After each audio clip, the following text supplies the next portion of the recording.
오늘의 사연 시작하겠습니다. 안녕하세요. 저는 편의점 4개를 운영하고 있습니다. 4군데를 제가 돌아가면서 관리하고 보통은 알바생들이 상주하는 시스템입니다. 2호점 평일 야간 알바가 원래 근처 대학교 학생이었는데 이 친구가 어느 날 군입대 문제로 그만두게 되었습니다. 그래서 새로 알바 구직 공고를 냈고 이게 사건의 시작이 되었습니다. 2호점이 직영점이라 평일 야간은 11,000원인가 줬어야 했던 걸로 기억합니다. 보통은 직영점 평일 야간은 그만둘 때 전임자가 지인에게 넘기는 편인데 이번엔 그러지 못했습니다. 시급이 높으니 생각보다 연락이 많이 왔고 면접을 10명 정도 봤던 걸로 기억하는데 그 중에 23살짜리 키 작은 여자애가 굉장히 의욕이 있어 보였습니다. 지방에서 올라와서 현재는 휴학 중이라는데 부모님 손 벌리는 것도 정도가 있다고 생각해서 지원했다고 했고 그 마인드가 기특해서 기꺼이 그 친구를 뽑았습니다. 처음 한 달 정도는 일을 무난하게 잘했습니다. 편의점을 4개나 굴리니까 알바생 숫자도 꽤 되어서 나름 사장을 합시고 분기별로 알바생들 모아다가 조촐하게 회식을 합니다. 회식일에 받자 근처에 싸구려 고깃집에서 삼겹살에 소주하는 정도지만요. 보통 1차에서 기분 좋게 끝내고 파합니다. 회식이라도 시간이 늦어지면 아내가 항상 화를 내곤 했으니까요. 저 아내 말 잘 듣습니다. 3분기 회식이 되었고 새로 뽑은 여자애도 그 자리에 참석했습니다. 저도 나이가 젊고 알바 애들도 다들 20대이다 보니 분위기도 화목하고 서로 죽이 잘 맞았습니다.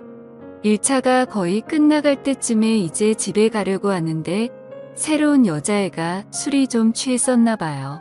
갑자기 저를 붙잡고 사장님 2차 가면 안 돼요? 하더라고요. 저는 사실 집으로 귀가하고 싶었는데 그날 분위기도 괜찮고 해서 5명이 2차를 가게 되었습니다. 2차는 삼겹살 이후 맥주였습니다. 여자애 2에 저 포함 남자 3이었는데 2시간 정도 지나니 저와 신입 여자 알바생 1호점 남자 알바생 이렇게 3이 남게 되었습니다. 그런데 신입 여자 알바생이 정작 본인이 2차 가자 하고서는 별 얘기도 안 하고 멍 때리고 있길래 이제 슬슬 집에 가자 하면서 일어나려고 했습니다. 아직도 진짜 생생하게 기억나는데 그때 그 신입 무릎에 눈물이 두둑하고 떨어지더니 갑자기 우열하기 시작하는 겁니다. 호프 집에 있는 사람들이 다 저를 쳐다보고 전 너무 당황해서 숙자야 너 갑자기 왜 그래? 하고 물었고 상황 수습을 하려고 최선을 다했습니다. 같이 있던 알바놈도 당황해서 어쩔 줄 몰라 했습니다. 시간이 지나고 조금 진정됐는지 그 신입 여자 알바생이 말을 합니다. 사장님 둘이서만 얘기하고 싶어요. 라고요. 뭔 일인가 싶었지만 순전히 사장으로서 이 상황을 피할 수 없었기에 알았다고 했고 남자 알바생에게 괜찮다며 집으로 돌려보냈습니다. 그리고 얘기해보라며 그 여자애와 맥주 한 잔을 더하게 되었습니다. 얘기를 하자고 해놓고 여자애가 별말이 없길래 무슨 일인데 그러냐 말을 좀 해봐라 하고 자꾸 부추겼습니다. 제가 성격이 다른 사람들 좀 받아주고 그래서 대학 때부터 이런 식의 여자애들의 고민 상담 같은 게 많았어요. 지금의 아내도 원래 학교 후배인데 이런 식으로 고민 상담하다가 눈 맞아서 연애하다가 결혼까지 했거든요. 제가 잘 구슬리니 썰을 풀기 시작했는데 썰의 내용은 이렇습니다.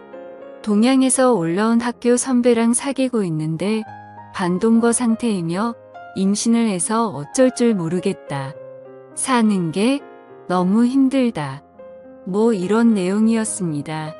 일단은 제가 잘 달래고 따뜻하게 위로해주고 무사히 집에 돌려보냈습니다. 이때까지만 해도 사장님 너무 고맙고 착한 사람이라고 감사하다고 연신 굽신굽신했었지요. 그렇게 무사히 회식이 끝났고 그 후 며칠 더 일을 나오다가 그 아이에게 갑자기 전화가 왔습니다. 당장 급하게 병원을 가야 되는데 며칠만 일을 쉬면 안 되겠냐고 합니다. 저는 애가 불쌍하기도 하고 사람된 돌이라 생각하여 그러라고 했고 몸조리 잘하라고 하고 끊으려 했습니다. 그러자 자기가 지금 현금이 부족해서 그러는데 20만 원 정도만 빌려줄 수 있냐고 하더라고요. 여기서 뭐지? 하는 생각이 들었습니다. 물론 애가 성실하고 착한 것 같긴 했지만 한 달 일하고 20만 원 빌리는 건 좀 경우가 없다고 생각이 들었습니다. 하지만 애가 어차피 어느 학교 무슨 과인지도 알고 있고 민증 사본도 저한테 있는데 20만 원 갖고 사라지진 않겠지라고 생각했네요. 20만 원에 미역국 먹으라고 5만 원 더해서 25만 원 송금해줬습니다. 나 좀 괜찮은 사장인 것 같다고 혼자 뿌듯해했고 3일간 그 여자의 땜빵을 제가 메꿨습니다. 그리고 3일 후부터 이 여자애가 다시 출근했습니다. 다녀와서 연신 감사하다는 말을 연발했고요. 그래서 당시만 해도 저는 솔직히 뿌듯한 마음도 있었습니다. 그런데 이 여자의 두 번째 월급날을 며칠 앞두고 갑자기 문자가 왔습니다. 소송이 접수되었습니다. 전화해서 확인해 보니 이 여자애가 문자 그대로 절 고소한 것입니다. 고소 내용은 양육비 및 정신적인 위자료 청구였고 저는 뭔가 착오가 생겼거니 했는데 확인해 보니 진짜였습니다. 그때 정말 뒤통수가 띵했습니다. 그 여자애한테 전화하니까 전화는 안 받고 출근도 당연히 안 했습니다. 그야말로 잠수입니다. 정말 당황했지만 바로 대한법률구조공단 찾아가고 지인을 통해 변호사를 선임하고 다른 대응으로 아주 찍소리 못하게 하려 했는데 몇 가지 문제가 있었네요. 일단 제가 돈을 송금한 점과 통화가 녹음이 안 되어 있어서 무슨 명목으로 전송했는지 증명이 불가능했습니다. 이때 착하게 살면 정말 손해인 것 같다고 많이 후회했습니다. 이 여자 알바생이 아주 제대로 노린 거였습니다. 그리고 회식날 호프집에서 다른 알바생을 집에 보낸 것도 문제랍니다. 얘가 연락이 안 되니까 혹시나 해서 알바놈에게 연락을 해보니 알바놈한테 이미 걔가 연락을 했다고 합니다. 또한 이 멍청한 알바놈은 되려 저와 걔의 사이를 의심하고 있었고요. 귀찮은 일에 말려들고 싶지 않으려고 하는 것 같기도 한데 이놈이 제가 사장이니까 앞에서는 협조적으로 굴 것처럼 했었는데 결정적일 때 전혀 도움이 안 됐습니다. 아무튼 확인해보니 그 여자 알바생이 알바놈한테 전화해서 증언 비슷한 걸 요청해 놓은 상태입니다. 저는 정말 결백했기에 법정 가서 확실히 정리해버리자는 마음이었는데 변호사의 말은 조금 달랐습니다. 입증이 안 되면 털리기 딱 좋다는 것이었죠. 더구나 이 당시가 고대 의대 사건이 처음 수면에 떠오를 때라 추행이나 미투 이런 문제에 대한 여론이 극도로 안 좋을 때였습니다. 여론이 판결을 좌지우지하는 건 아니지만 잘못해서 엮이면 인생 바로 끝나게 되는 딱 좋은 코스로 갈 수 있겠구나 싶었습니다. 일단 임신 중 친자 확인을 알아보니 국내에서는 불법이었습니다. 해외까지 나가서 해온다고 해도 그 여자가 동의를 안 할 가능성도 높고 불법인 이상 법정에서 효력이 없을 가능성도 높아 보였습니다. 그래서 출산까지 기다리기 위해 맞고소 준비도 하고 변호사의 도움도 받아 최대한 시간을 끌었습니다. 그 와중에 그 여자네 집도 찾아보고 했는데 문은 절대 열어주지 않았습니다. 연락해도 법정에서 보자 이런 소리만 하고 이런 사실들을 적시해봤자 재판에서 큰 도움은 안 된다고 했지만 일단은 보낸 문자 받은 문자 다 보관해놨습니다. 그런데 이게 시간을 끌다 보니 가을쯤에 아내의 귀에 들어가게 되었습니다. 처음엔 제 선에서 끝내려고 했는데 자꾸 제가 멘탈도 나가고 일이 바쁘고 하다 보니 아내가 의심하다가 입출금 내역을 조회해 본 것이었습니다. 그리고 변호사 선임비를 발견하고 아주 집구석이 뒤집어졌습니다. 아내를 설득하는데 거의 한 달이 걸렸습니다. 엄밀히 말하면 아내에게 저의 무고함을 설득하는데 한 달 걸린 것 같고 이 일을 같이 헤쳐나가도록 설득하는데 또 한 달이 걸렸네요.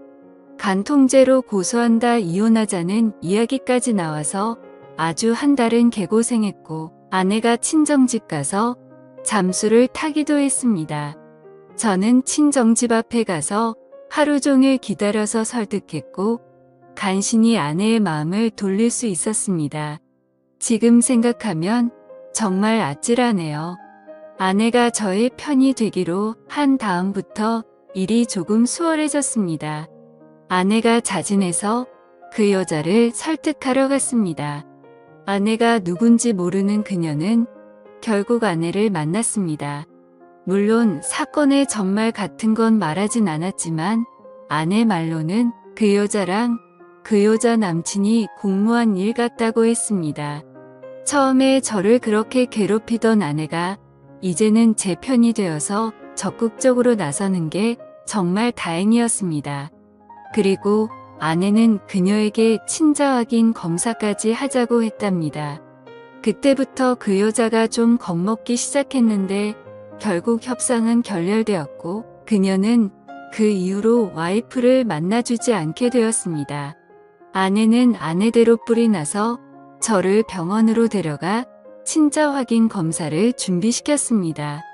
그 여자가 출산을 하면 친자 확인 검사를 하고 바로 승수 후 맞고소하자고 부부끼리 대동단결했습니다. 그러던 와중 아내가 임신을 하게 되었습니다. 임신을 하고 나서 아내의 멘탈은 더욱 강해졌고 오히려 저희 생활은 안정적이 되어갔습니다. 역경이 있으며 부부는 강해지는 것 같네요. 갑자기 11월쯤 그녀에게 청천벽력 같은 연락이 왔습니다. 그 여자가 2주 전에 유산을 했고 지금은 퇴원했다는 겁니다. 이미 태아가 없어져 버린 상태라 친자 확인은 물 건너간 상태고 법정 공방은 점점 미궁으로 빠져들게 되었습니다. 우리 측 변호사도 그때 친자 확인을 피한 것이기 때문에 저에게 상대적으로 유리해졌지만 물증이 날아가 버린 상태이기에 아마 일방적인 승리는 어려울 것이라고 말했습니다. 오히려 합의를 추천했을 정도였고요.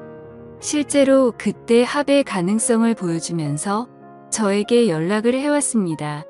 사태의 국면이 이렇게 흘러가니 아내의 기세도 갑자기 누그러졌습니다. 임신까지 겹쳐 감정기복 때문에 종종 다투는 일도 생기곤 했고요. 그러던 중 저를 구원할 한 줄기 빛이 내려왔습니다. 친자 확인 검사를 위해 준비한 검사의 결과가 나왔네요. 그리고 저는 무정자증임이 밝혀졌습니다. 기쁨과 동시에 좌절이 동시에 몰려왔죠. 그 길로 저는 제 서류를 그 알바생에게 보내기 곧바로 꼬리를 내리면서 고소를 취하였고 저는 제 아내에게 가서 서류를 내밀면서 물었습니다. 내가 무정자증이 나오는데 넌 도대체 누구시로 임신을 한 거냐고 말이죠. 그러자 아내는 펑펑 울면서 잘못했다고 빌더군요. 얘기를 들어보니 제가 바람이 난 줄 알고 친정집에 가서 잠수를 탔을 때 딴 남자와 사고를 쳤다고 자백하더라고요. 참 이게 웃어야 할지 울어야 할지 난감하긴 했지만 차라리 잘 됐다고 마음을 다잡았습니다. 그 자리에서 우리는 너의 규칙 사유로 이혼한다고 통보를 했고 지금은 이혼 절차를 진행하고 있습니다. 참 아이러니하네요. 이상한 알바생 때문에 일이 꼬였다고 생각했는데 오히려 조상이 도운 기분도 듭니다. 여러분들 생각은 어떠신가요?